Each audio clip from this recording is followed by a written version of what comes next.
नमस्कार, मैं हूं नगमा। उन्नाव बलात्कार पीड़िता की मां, सीएए विरोधी कार्यकर्ता और एक आशा वर्कर, ये तीनों उन 50 महिलाओं में शामिल हैं जिन्हें उत्तर प्रदेश चुनाव में कांग्रेस ने अपनी पहली लिस्ट में जगह दी है। कांग्रेस की पहली लिस्ट में शामिल 125 उम्मीदवारों में 50 महिलाएं हैं। इस लिस्ट से साफ है कि कांग्रेस महासचिव प्रियंका गांधी लड़की हूं, लड़ सकती हूं के चुनावी नारे के साथ 40% सीटें महिलाओं को देने के अपने वादे को पूरा कर रही हैं। और सामने है बीजेपी और समाजवादी पार्टी जैसे दल, जहां नेताओं के आने जाने का दौर चल रहा है।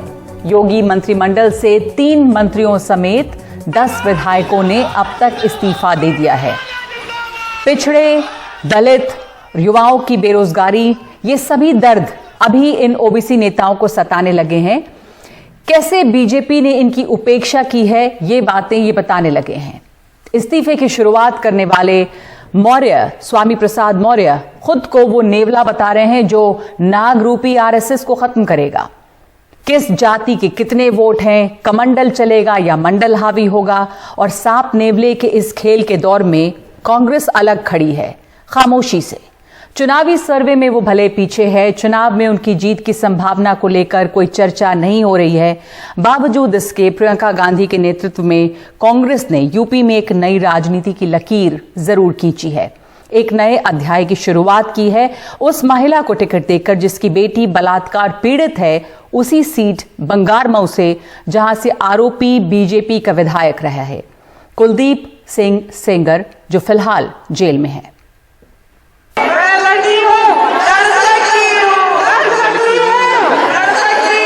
लड़की हूं, लड़ सकती हूं का नारा देकर यूपी की चुनावी जंग में हाथ आजमा रही प्रियंका गांधी वाड्रा ने गुरुवार को 125 उम्मीदवारों की लिस्ट जारी की। प्रियंका ने वादे के मुताबिक 40% महिलाओं को टिकट देने का ऐलान किया। जो हमारी सूची है वो एक नया संदेश दे रही है। वो ये संदेश दे रही है कि अगर आपके साथ अत्याचार हुआ तो आप में ये शक्ति है कि आप अपने हक के लिए लड़ो, राजनीति में आए, सत्ता अपने हाथ में लें और अपने हक को खुद मांगे। जिन महिलाओं को टिकट दिया गया है उनमें उन्नाव रेप पीड़िता की मां आशा सिंह का नाम भी शामिल है। हमारे उन्नाव की जो प्रत्याशी हैं, जो उन्नाव का बहुत बड़ा रेप का केस हुआ था, उनकी माता जी हैं आशा सिंह जी। वो चुनाव लड़ना चाहती हैं और हमने उनको मौका दिया है कि अपने संघर्ष को वो जारी रखें। कांग्रेस ने चुनावी हिंसा की शिकार रही रितु सिंह, कोरोना के दौरान जी जान से काम करने वाली और मानदेय बढ़ाने की मांग पर लाठी खाने वाली आशा वर्कर पूनम पांडे, अवैध रेत खनन के खिलाफ आवाज उठाने वाली अल्पना निषाद। बात यह है कि लड़ाई आपकी बढ़ती जाती है, लड़ाई का आपका घेरा बढ़ता जाता है, लेकिन संघर्ष करने वाले जो इंसान के लिए लड़ाई कभी ख़त्म नहीं होती है। तो हो सकता है कि मेरे लड़ाई का एरेना बड़ा हो गया है, लेकिन लड़ाई अपनी जगह मौजूद है और लड़ा जाएगा। 40% महिलाओं को सीटें दे करके कांग्रेस ने एक अच्छी नई पहल की है, लेकिन उत्तर प्रदेश में जातिगत और धर्म आधारित राजनीति हावी है। ऐसे में इस नए मूव का कांग्रेस को बहुत ज्यादा फायदा हो जाए, इस पर शक बरकरार है। प्रियंका के मुताबिक इस सूची में 40% युवाओं को भी टिकट दिया गया है। यूपी चुनाव के बाद अपनी राजनीति के बारे में पूछे जाने पर प्रियंका गांधी ने कहा कि वे यूपी की लड़ाई जारी रखेंगी। जो मैंने यूपी में शुरू किया है, मैं वो प्रयास जारी रखूंगी। के अंदर मैं पहले भी रहा। इमरान मसूद जैसे नेता कांग्रेस छोड़ समाजवादी पार्टी चले गए, ये कहते हुए कि 22 की सीधी लड़ाई सपा और बीजेपी के बीच है। कांग्रेस ने महिलाओं को जागरूक बनाने का बीड़ा बेशक उठाया हो, लेकिन उसे ये भी पता है कि यूपी में जातियों को साधे बगैर उसकी कोई भी चुनावी राह बहुत मुश्किल है। लखनऊ से सौरभ शुक्ला के साथ दिल्ली में उमाशंकर सिंह, एनडीटीवी इंडिया। तो पिछले कुछ सालों में उत्तर प्रदेश में कांग्रेस पिछड़ती गई है। अभी भी मुकाबला कहा जा रहा है कि सपा और भाजपा के बीच है। 22 की लड़ाई जो है वो सीधे भाजपा और सपा के बीच ही है बताया जा रहा है। ऐसे में कांग्रेस का जो फोकस है वो लैंगिक समानता और महिलाओं के खिलाफ हो रहे अन्याय की लड़ाई लड़ना है।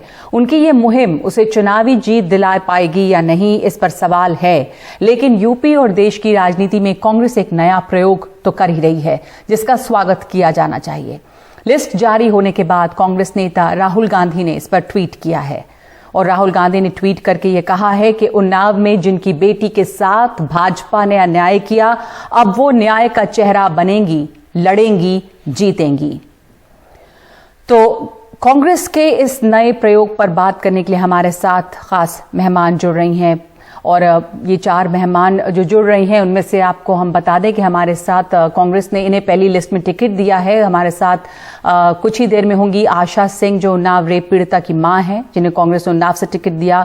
सदफ जाफर होंगी जिन्हें लखनऊ सेंट्रल से कांग्रेस ने टिकट दिया है और वो नागरिकता संशोधन कानून के विरोध में हुए आंदोलन में शामिल रही हैं। उन्हें पुलिस ने गिरफ्तार किया था।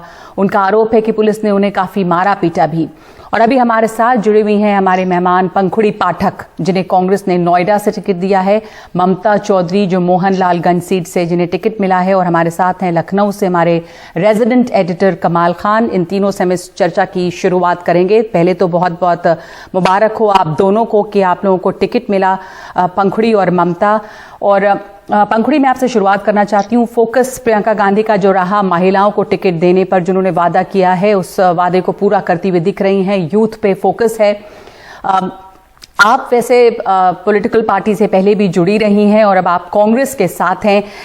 ये बताइए कि किस तरह की एक नई राजनीति की शुरुआत देख रही हैं आप उत्तर प्रदेश में?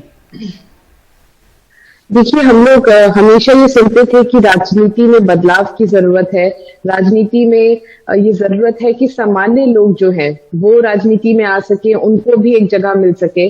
और आज प्रियंका जी ने जो काम किया है उससे एक बहुत बड़ा मैसेज गया है और ये एक ऐसी चीज है जिससे मुझे लगता है कि उत्तर प्रदेश की और देश की राजनीति की दिशा बदलने का काम होगा।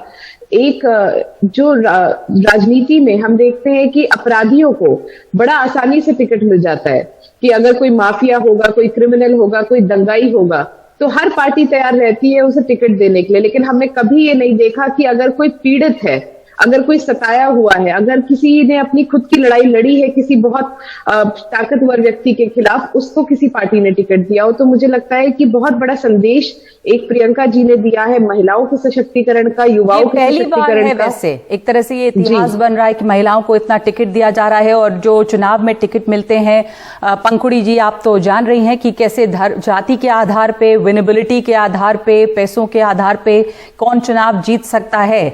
तो कांग्रेस ने जो ये इस समय शुरुआत की है जिसमें ये देखा गया है कि कौन पीड़ित है, कि इनके साथ अन्याय हुआ है, कि कैसे महिलाओं को जो अपनी लड़ाई लड़ रही हैं उन्हें आगे किया जाए। इससे कहा जा रहा है कि ये जरूरी नहीं है कि चुनाव जिता दे या चुनाव में बहुत फर्क डाले कांग्रेस के लिए। क्या लगता है आपको, लोग इस बात को कितना स्वीकार करेंगे?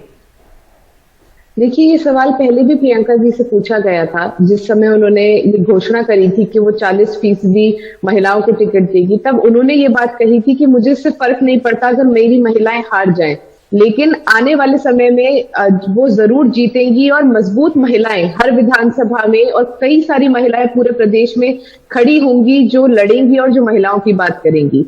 तो देखिए, हार जीत तो एक अलग बात है, लेकिन ये भरोसा महिलाओं में आ रहा है। और मैं आपको अपने व्यक्तिगत अनुभव से बता सकती हूँ, क्योंकि मैं लंबे समय से, मेरा जो क्षेत्र है, मैं नोएडा में यहाँ पे लगातार लोगों के बीच में काम कर रही हूँ और महिलाओं में इतना उत्साह है और महिलाओं को ये जानकर इतना अच्छा लग रहा है कि पहली बार उनको पूछा जा रहा है। एक सिलेंडर से ज्यादा उनका जो मोल है उसको एक सिलेंडर के आगे समझा जा रहा है। और मैं जहां पर भी जाती हूँ तो लड़कियां मुझे कहती है कि हमें पता है कि प्रियंका जी हमें स्मार्टफोन और स्कूटी देंगी। तो ये ऐसी चीजें हैं जिनका शायद महत्व आज लोग ना समझ रहे हो, लेकिन महिलाओं को एक राजनीति में उनकी पूछ हो रही है, उनको गिना जा रहा है, उनसे चर्चा हो रही है। महिलाओं के लिए मुझे लगता है ये एक बड़ा अच्छा संकेत, और महिलाएं भी बहुत ही सकारात्मक तरीके से इसको ले रही हैं। और उत्तर प्रदेश की राजनीति जहां पे हमेशा से जाति और धर्म का बोलबाला रहा है, वहां पे ये एक बहुत बड़ा गेम चेंजर हो सकता है, क्योंकि आधी आबादी को निगलेक्ट किया गया है। ममता जी, आधी आबादी को निगलेक्ट किया गया है, जहां पे पे धर्म और जाति का बोलबाला रहा है उत्तर प्रदेश जैसे राज्य में, वहां पर ये किस तरह से इस चुनावी खेल को बदल सकता है? आपको लगता है क्या आपकी चुनाव प्रचार की रणनीति होगी? किस तरह के बाहुबल के सामने आप खड़ी हैं? देखिए, हमने 5 साल 6 साल में ये देखा है कि उत्तर प्रदेश की जो सरकार रही है उसने लगातार महिलाओं पे उत्पीड़न और अत्याचार करने वाले लोगों को संरक्षण दिया।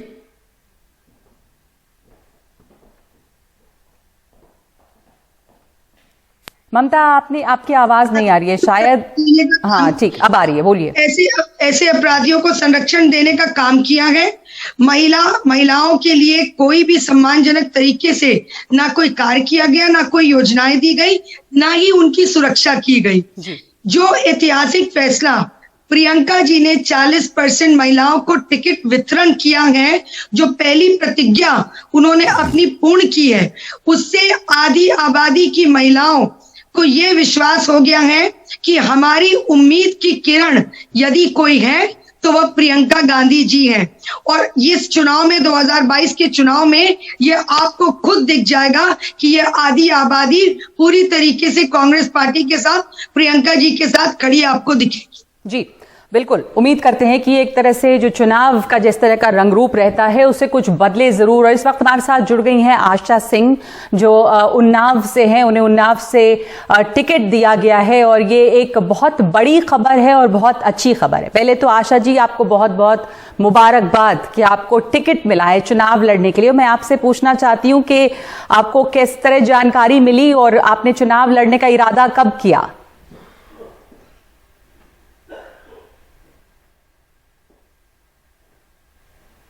आप हमें सुन सकती हैं आशा जी?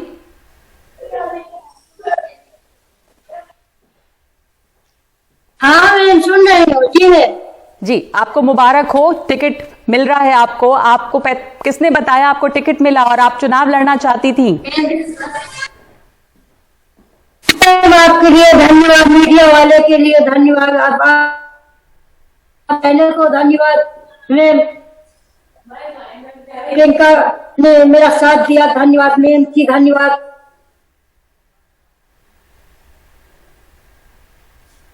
प्रियंका दीदी की धन्यवाद जो हमको टिकट दी ही नहीं है। जी तो आपको जानकारी कैसे मिली कि कांग्रेस आपको उम्मीदवार बना रही है और आप किस तरह चुनाव प्रचार करेंगी? उन्नाव की जनता से आपको उम्मीद है? हाँ, उम्मीद है मैम, जनता से उम्मीद इसलिए है मैम कि जब मेरी बेटी के साथ हुआ, किसी बेटी बहन के साथ ना हो। महिला का दर्द महिला जानती है, एक महिला होके मेरा दर्द जानती है। हमको टिकट प्रियंका दीदी ने दिया। आपके परिवार ने बहुत संघर्ष किया, आप लोग कई सालों से बहुत परेशान रहे हैं। अब आप अपनी लड़ाई, आप चुनाव लड़ रही हैं और अपनी लड़ाई आगे आप लड़ सकती हैं। इतनी आपको सशक्त किया जा रहा है। आप यहाँ पर जब जो आरोपी रहे उनके जेल जाने के बाद भी जब उपचुनाव हुए तो भी बीजेपी जीती थी। तो आपके सामने जो लोग हैं, चुनाव प्रचार आपका किस तरह का होगा? क्योंकि लोग बाहुबल पे, धन के भरोसे चुनाव लड़ते हैं, तो आपको लग रहा है ये लड़ाई जो है मुश्किल है अभी आपके लिए? मेरे साथ मैम जनता है, मेरे चैनल मीडिया मेरे साथ है मैम, मेरा साथ देंगे। उसके लिए मेरे साथ मीडिया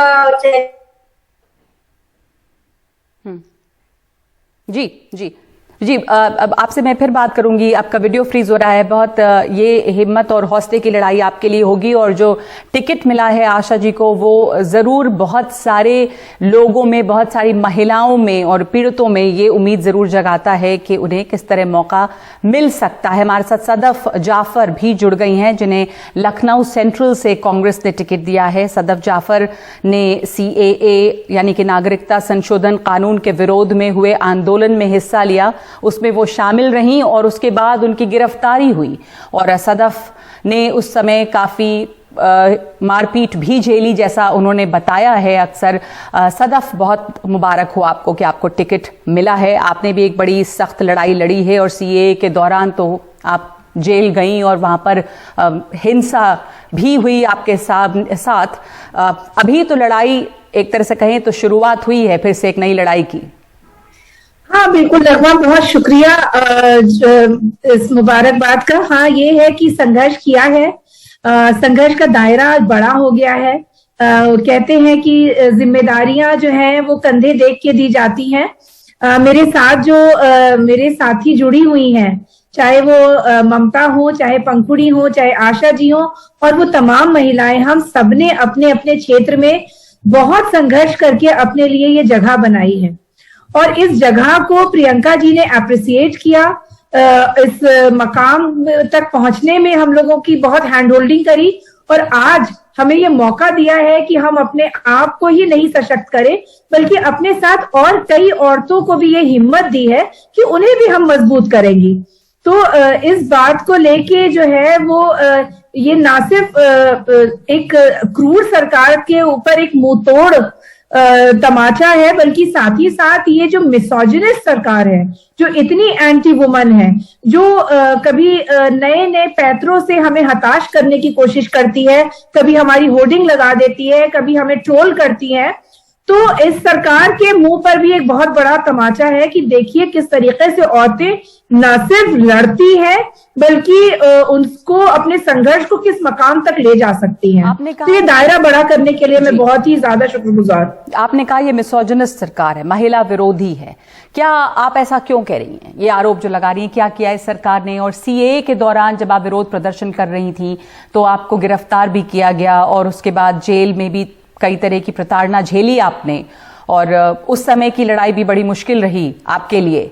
उसके बाद बाहर आना और अब चुनाव लड़ना, आपको इसकी उम्मीद थी? मुझे यकीन था अपने लीडरशिप पे। मुझे पता था कि क्योंकि मैंने दीदी से यही कहा था कि दीदी, I am there for the party and for the leadership. आप जहां पे भी कहेंगी हम वहां पर अपना जो है वो योगदान देंगे, छोटा बड़ा जितना जो भी दे सके। उन्होंने लेकिन इस बात को समझा और उन्हें लगा कि नहीं, ये लड़की है और लड़ सकती है, तो उन्होंने ये तय करके हमें जो टिकट दिया है, ये बहुत बड़ी बात है।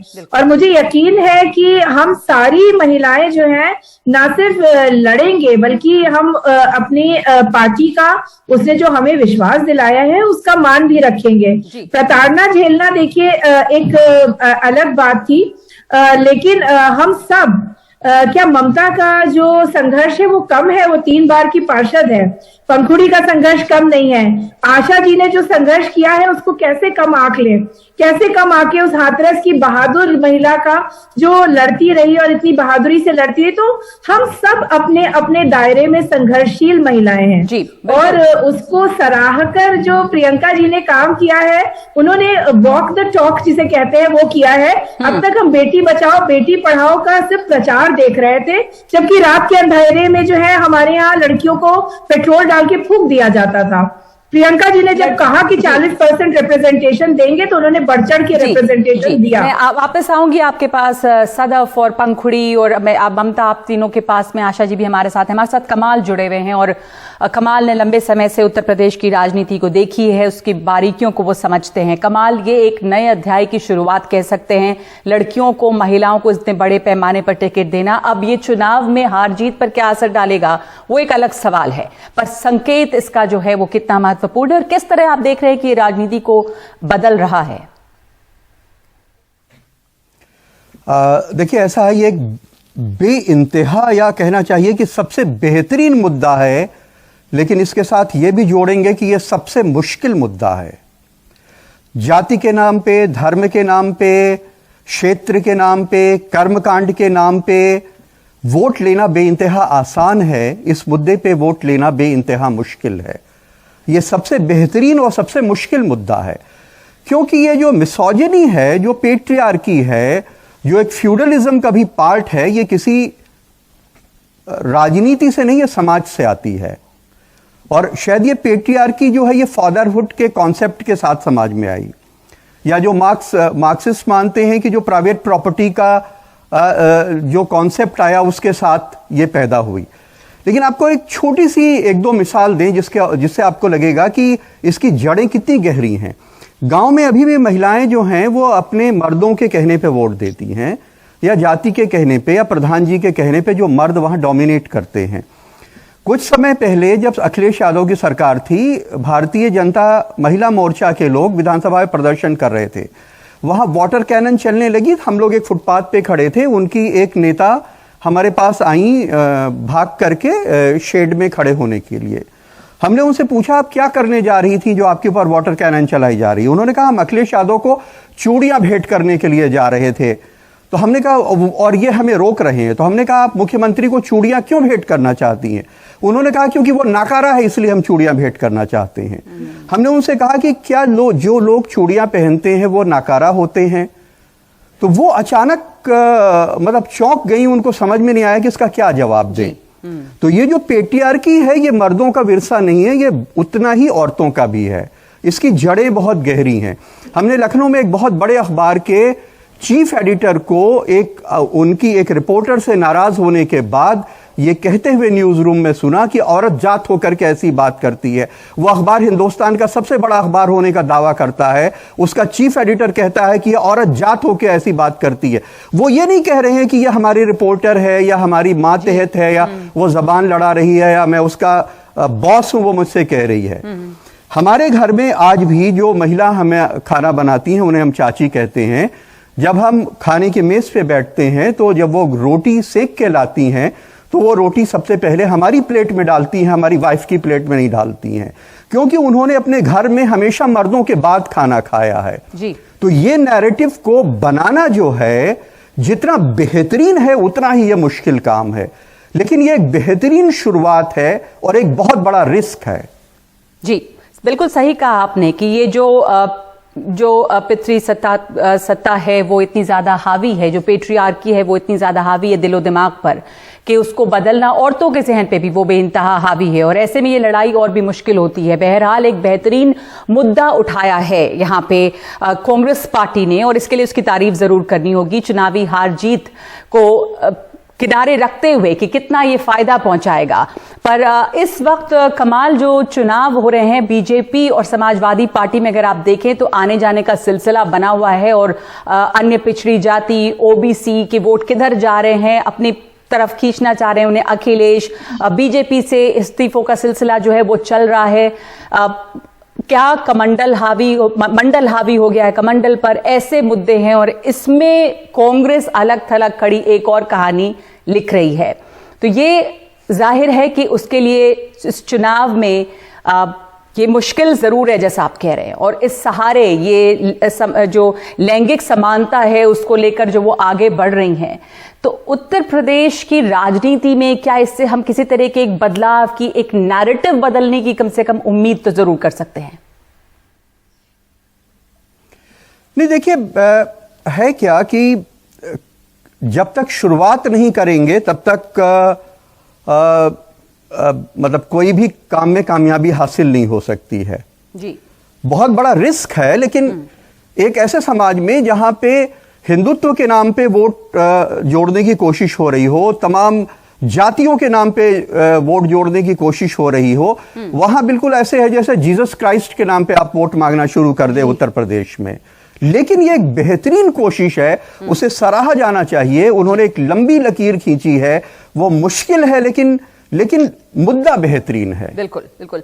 सदफ, ममता हमारे साथ जुड़ी हुई हैं, पंखुड़ी और आशा जी भी हमारे साथ हैं। तो मैं ममता आपसे जानना चाहती हूं कि संघर्ष आप तमाम लोगों का रहा है और आपको एक बार फिर से मौका मिला है अभी, तो किस तरह की नई राजनीति की उम्मीद करें हम, जब ज्यादा से ज्यादा महिलाएं और अगर 40% सीटें जो है वो महिलाओं को दी जाती हैं, कैसे आपका जो चुनावी प्रचार होगा वो कैसे अलग होगा पुरुषों से, और किन बातों पर आप फोकस करना चाहेंगी? देखिए, शुरू से ही हम लोगों का ये मानना है, सॉरी मेरी आवाज थोड़ा सा बैठी हुई है, कोई बात नहीं। मैं ये कहना चाहूंगी कि महिला को सशक्त करना, महिला को शक्ति देना, महिला को आगे बढ़ाना, ये आज से नहीं बहुत पहले से ही कांग्रेस पार्टी की नीति रही है। और प्रियंका जी ने इसमें और दमखम के साथ महिलाओं को आगे बढ़ाने के लिए इस तरीके से 40% टिकट का जो वितरण किया है, इसलिए किया है कि जब 40% में से विधायक बन के जाएंगी तो वो महिला जो दबी कुचली महिलाएं हैं, जिन पे अत्याचार होता है, जिनका उत्पीड़न होता है, उन महिलाओं के बल से खड़े होने का काम करेंगी। और सबसे बड़ी बात ये है जी, अब जैसे सबसे बड़ी बात की जी एक मिनट सबसे बात ये है कि भारतीय जनता पार्टी सरकार पूरी तरीके से महिला सुरक्षा में विफल रही है। चाहे आपने अभी खुद कहा उन्नाव का कांड हो, हाथरस का कांड हो, यदि कांग्रेस पार्टी प्रियंका जी अगर संघर्ष ना करती। ठीक, आपकी आवाज इस वक्त शायद म्यूट हो गई है। आशा जी हमारे साथ हैं। आशा जी, आप अपने जनता से आप कुछ कहना चाहती हैं? आपको ये मौका मिला है और एक बड़ा मौका है आपके लिए, और आगे अभी आपने, आपके परिवार ने एक लंबी लड़ाई लड़ी है और ये लड़ाई अभी एक और लड़ाई लड़ने का समय आया है। किस तरह से आप प्रचार में जाएंगी और आप चुनाव लड़ने के लिए बिल्कुल अब तैयार हैं? आशा जी। हमको प्रियंका गांधी ने टिकट दिया है, हम चुनाव लड़ने के लिए प्रियंका गांधी की धन्यवाद। प्रियंका गांधी ने हमको टिकट दिया। प्रियंका गांधी मेरे साथ रहेंगी। हम उनको जीत के उनका हाथ दिखाएं, उनके हाथ में धरेंगे। प्रियंका गांधी मेरे साथ रहेंगी, उनका आशीर्वाद रहेगा, हमारी जीत रहेगी। और हमको ये सरकार में न्याय नहीं मिली और ये सरकार एक चुनी जाए कि हमको न्याय मिले। हमको न्याय का भरोसा है कि सरकार दूसरी चुनी जाएगी, हमको न्याय मिलेगा। जनता चुनेगी सरकार, सरकार बनेगी। हमको ये सरकार में न्याय नहीं मिला जी, सरकार में न्याय नहीं मिला, आप जनता चुनेगी, आपको उम्मीद है आप जीतेंगे। सदफ जाफर, आपसे आखिरी कमेंट जानना चाहती हूँ। चुनाव में आपके सामने वो जाति है, धर्म है, पैसे हैं, मुद्दे जो हैं वो अलग हैं और राजनीति भी किन मुद्दों पे वोट होता है हम जानते हैं। तो ये लड़ाई मुश्किल है जिन मुद्दों पर आप लड़ेंगी चुनाव। देखिए नगमा, आपने जिन तमाम मुद्दों की बात करी, औरतें जो हैं इन सारे, चाहे वो किसी भी जाति की हो, किसी भी धर्म की हो, अमीर की हो, गरीब की हो, औरतों का संघर्ष एक अलग ही होता है। वो जो पेट्रियार्की और मिसोजिनी से डील करती है अपने घरों में चार दीवारी के पीछे, चाहे वो सड़क पर निकल के उसको बाल पकड़ के कभी घसीटा जाए, कभी वो अपने चोटों पे मेकअप लगा ले और आंसुओं को छुपा ले। औरतों की तकलीफें, उनके संघर्ष, उनकी छोटी छोटी चीजों के जद्दोजहद, उनकी कंसेंट, ये तमाम जो कई ऐसे मुद्दे हैं, जब कहती हूँ लड़की हूँ लड़ सकती हूँ, तो ये उन तमाम मुद्दों से जोड़ी जाएगी ये लड़ाई। ये लड़ाई सिर्फ वही लड़ाई नहीं है कि चुनाव में लड़की हूँ लड़ सकती हूँ। किन मुद्दों के साथ लड़ सकती हूँ? मैं लड़ सकती हूँ महंगाई के खिलाफ, बेरोजगारी के खिलाफ। मैं लड़ सकती हूँ एक अच्छी हाइजीनिक जगह पे बच्चा पैदा करने के लिए। मैं लड़ सकती हूँ बेहतर स्वास्थ्य केंद्रों के लिए। मैं लड़ सकती हूँ सस्ती और बहुत अच्छी एजुकेशन हासिल करने के लिए। तो ये इन तमाम मुद्दों की लड़ाई है। ये लड़ाई सिर्फ चुनाव लड़ने तक के लिए सीमित नहीं है। तो इसलिए हम उन जब मुद्दों की बात करेंगे तो ये इन सारे बैरियर्स को तोड़ के निकलेगी और यही एक नैरेटिव सेट करने की कोशिश की जा रही है कि आपको धर्म जाति में बांटा जा रहा है, लेकिन ऑक्सीजन हम सबको चाहिए थी, हम सबको बेहतर सुविधाएं चाहिए थी। आप सबको शुभकामनाएं इन तमाम अच्छे मुद्दों के लिए। लड़ाई आगे आप लड़े मजबूती से। बहुत बहुत शुक्रिया आप सब लोगों का शामिल होने के लिए हमारे साथ। प्राइम टाइम में इस वक्त एक ब्रेक ले रहे हैं हम।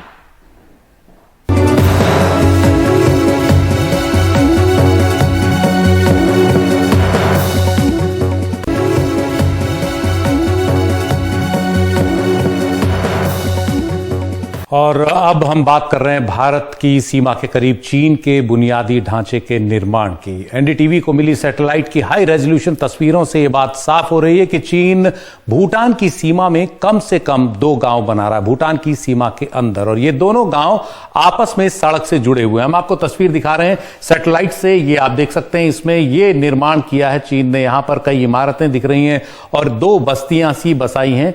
ये वो इलाका है जो भूटान के अंदर पड़ता है। ये दूसरा गांव आप देख सकते हैं यहां पर जहां निर्माण चीन ने किया है और एनडीटीवी ने इन्हें गिना है।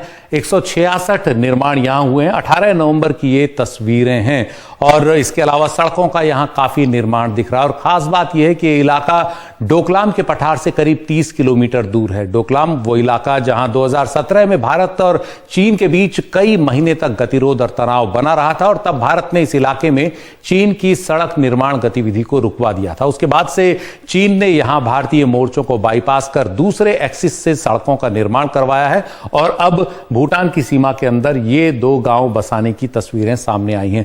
ताजा तस्वीरें हम आपको दिखाते हैं जो 1 जनवरी 2022 की हैं और इस समय इन तस्वीरों में साफ दिख रहा है कि यहां बर्फ पड़ी हुई है, लेकिन यह निर्माण साफ स्पष्ट है यहां सैटेलाइट की तस्वीरों से। हैवी अर्थ मूविंग मशीनें यहां जमीन को समतल करने के काम में लगी हुई हैं और इसका भी आगे इस्तेमाल कर सकता है चीन किसी और मकसद के लिए। चीन की तरफ ये पूरा इलाका सड़क नेटवर्क से आपस में जुड़ा हुआ है।